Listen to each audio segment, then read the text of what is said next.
like a cap guide unit or so, whatever they call it. Has the compartments below and big box in the middle. The only thing I don't like about it is this. I'll show you a couple things, but see, there's no driver's compartment to pass through, passage through the partition. So if I lived in it, I'd have to make a pass through. A typical Ford chassis.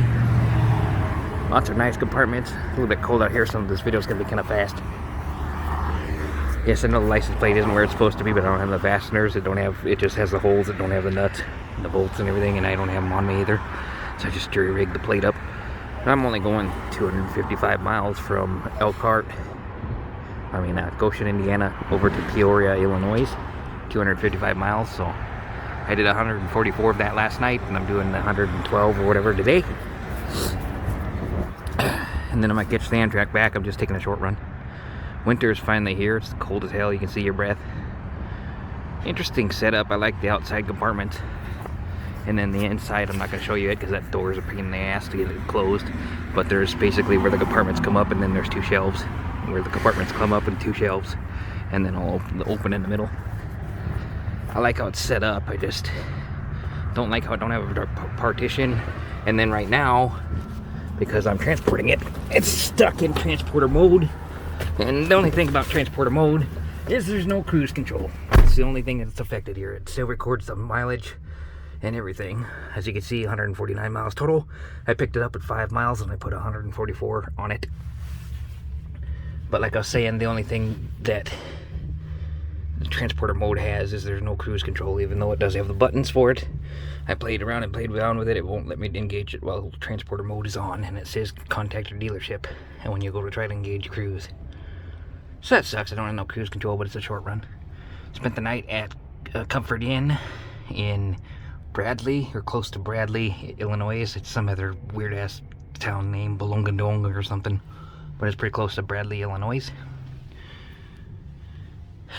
That was a great hotel. I think I'll stay here again if I'm ever in this area, as it was a little bit expensive, right up at $100, all tax included. But it has a bar built in, and has a decent breakfast, and the room and the bed and everything was great.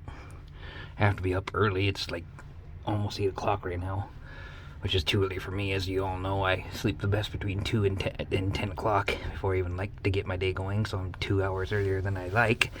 But I gotta get on Amtrak at 2 o'clock this afternoon to get back to Elkhart by 12:30 at night, and so I want a little bit of leeway of time between dropping this off and getting on the train. And so I've got to drive 100 miles, so let's figure in an hour and a half for the drive, half an hour for breaks, and I got to fuel a little bit of gas in it to get all the way there. And so I figured 10 o'clock there, and then the dealership might mess around a little. Some of them take a while to get to you. Some of them don't even look at it. They just, oh, there's a box truck, oh, okay, ding. Because the box trucks aren't as important as the RVs. Some people don't care as much, depending. But anyway, I'm hoping to get out of the dealership by 11 on a city bus or lift across the little bit of a pond or lake thing that they got there, down to the main city bus connection center where the Amtrak bus connection comes through. You get on the Amtrak bus connection, then that takes you to Bloomington, Illinois, where you then get on the Amtrak. So I'm hoping to do all that before 2 o'clock. That's the general idea. Or you get on the Amtrak bus connection at 2 o'clock, but I'm just trying to give me a couple, 2 or 3 hours in between that. That way, in case anything comes up, being that, especially since it's winter time now and winter weather and all that, I just want to be prepared instead of on my ass, you know, especially since I bought the ticket last night. But I bought the ticket last night because Amtrak said there was only 2 seats left when I bought it. So I didn't want to get all the way down there and have Amtrak be sold out and then just be up Schitt's Creek, because there's no real bus coming out of there except for the Amtrak connection bus. Apparently Greyhound does not service Peoria at that time of day. I think it has one that goes through at like midnight or some oddball time. But then Greyhound was twice as much. Greyhound was $176 to get all the way back on using Greyhound, and Amtrak was $57, including the bus connection and the 2 trains for Amtrak all the way up to Elkhart. So I'd rather take $57 Amtrak than the $176 Greyhound that goes all the way up around Iowa and Minnesota and all this other crap in general.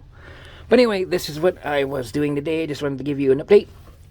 Nice older style, but new 2021 Ford F450, I think, and a cutaway chassis with the box truck with the Calpline. I don't know. I can't remember what makes the outdoor compartments, but that's what this is today.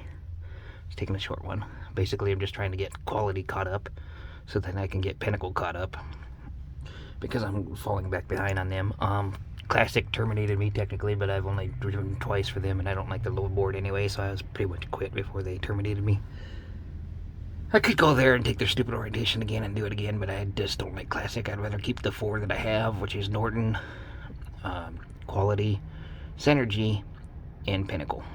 Like and subscribe, leave comments, check out the merchandise below in the description below when I get it set up, and then we'll catch you on the flip. Peace.